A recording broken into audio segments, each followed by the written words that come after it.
So it's been great to hear all these great visions of the future, and I think what I'm going to end up talking about is the future that never happened. Being an event that I was blessed to be part of with a group of really creative, wonderful people that I guess in that kind of curatorial way I brought together specifically to create something wonderful for Sonoma County.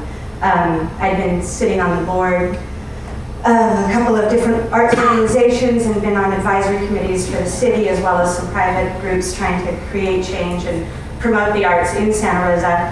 And I felt like I was spinning my wheels and going in a lot of different directions and spending a lot of time and watching these organizations spend a lot of money and not seeing anything actually change for people. Not seeing more people going to the museums or utilizing the museum, or seeing sculpture happening on the street, or art events, or music events, and there just seemed to be this general lack of culture that I knew existed here, but I was not seeing manifest itself.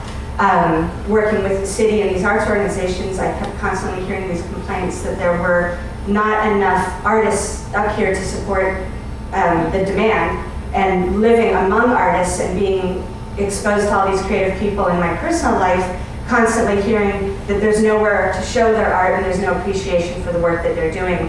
And I knew, being in this unique position on being both sides, that there was definitely a disconnect and there needed to be some way to bring all of that together.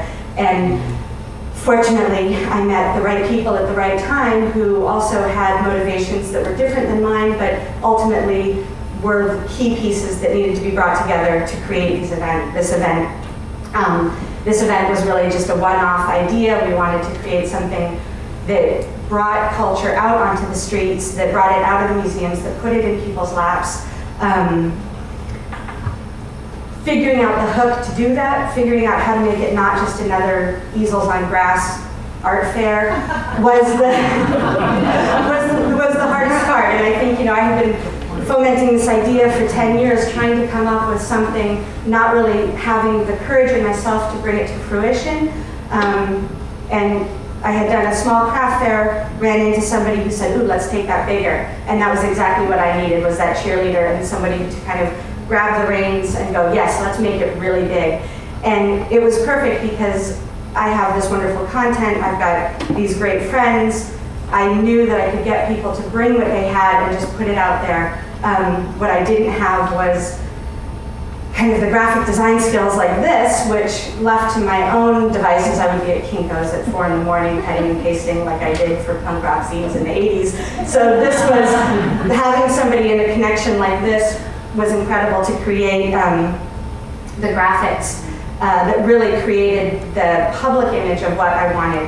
And then having another person who was really involved in the marketing and the kind of how it was going to pay for itself was really integral to the vision as well. And then what I got to bring to it was the content and the production of this event that I wanted to see happen and be part of that. And so we started working on this. We knew that we wanted an art event. We knew that we wanted to bring art onto the streets. We did not know how to create that hook and how to get people to want to be part of it as well. And it was very serendipitous how it came about. Some really close friends of mine ended up talking to the person that I've been working with, trying to get this event off the ground, and they were building an incredible vehicle for Burning Man. And they had talked about wanting to use it on the railroad tracks as well. And immediately I got a phone call saying, that's it, we'll center the event around races on the tracks. And I was like, perfect, that's our hook. And immediately the vision of what it could be like was this vision of the future that never happened. And that was this Jules Vernean ideal of using the technologies at the time to imagine the future ahead, not knowing that technology was going to take a turn into fossil fuels or electric use and just having steam.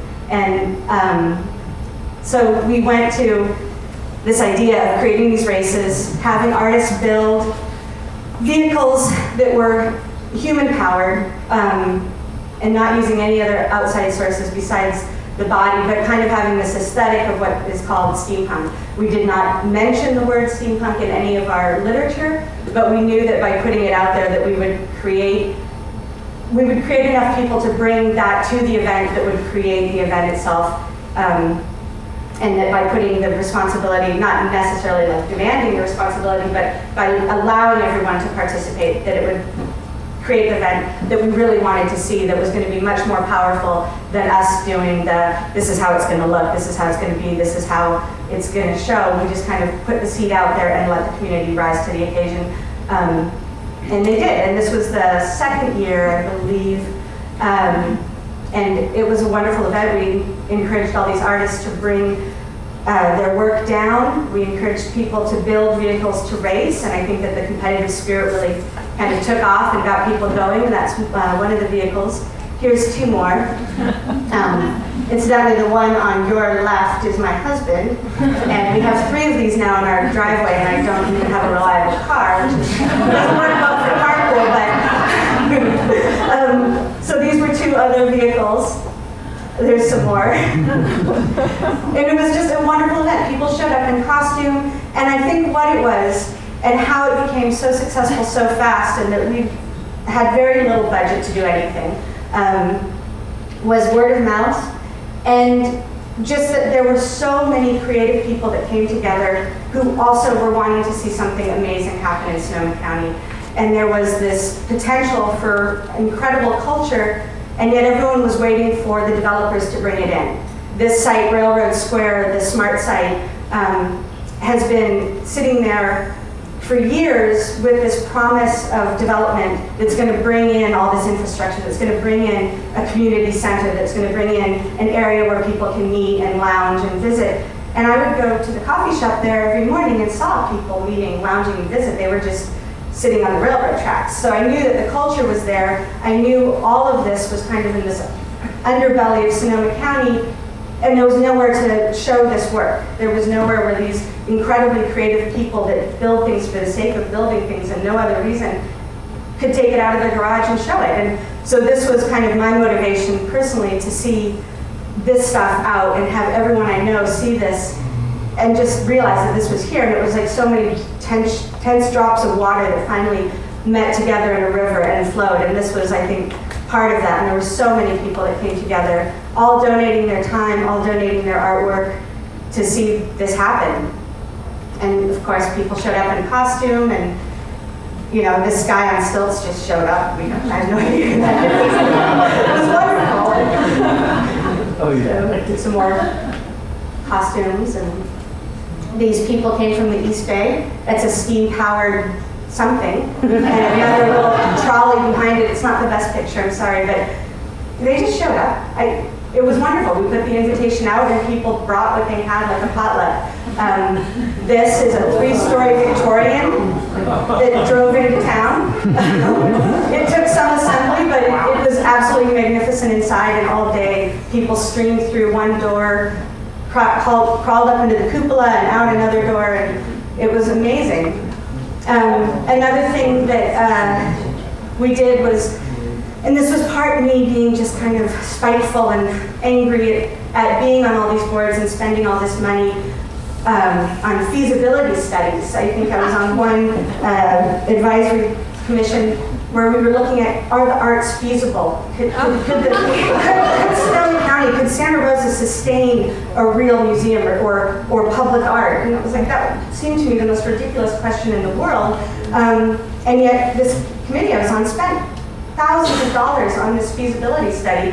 And in my head I'm thinking, thousands of dollars, I could put art out there and show it to 10,000 people and have them appreciate it. And there didn't need to be a feasibility study for that. And so that's what we did. We took donations, and we sold vendor spaces, and we made enough money to create a space for this art to be seen. And this was the first year installation. This is a 40-foot wingspan that spun very slowly in the wind, and people could interact with it, and it was dangerous, and it was, all the things that the city can't do because of liability issues, and we put it out there, and nobody got hurt, and I understand the bigger picture, but it was really fun for that day to do it. And then this was the next year, the same artist, Brian Tedrick, he brought even a bigger piece that was 40 feet tall and 38 feet the wingspan up there.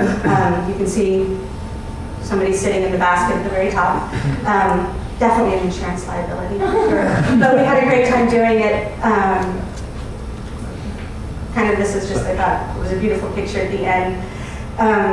So this really was one thing that we got done, and I think it was because I just saw the potential.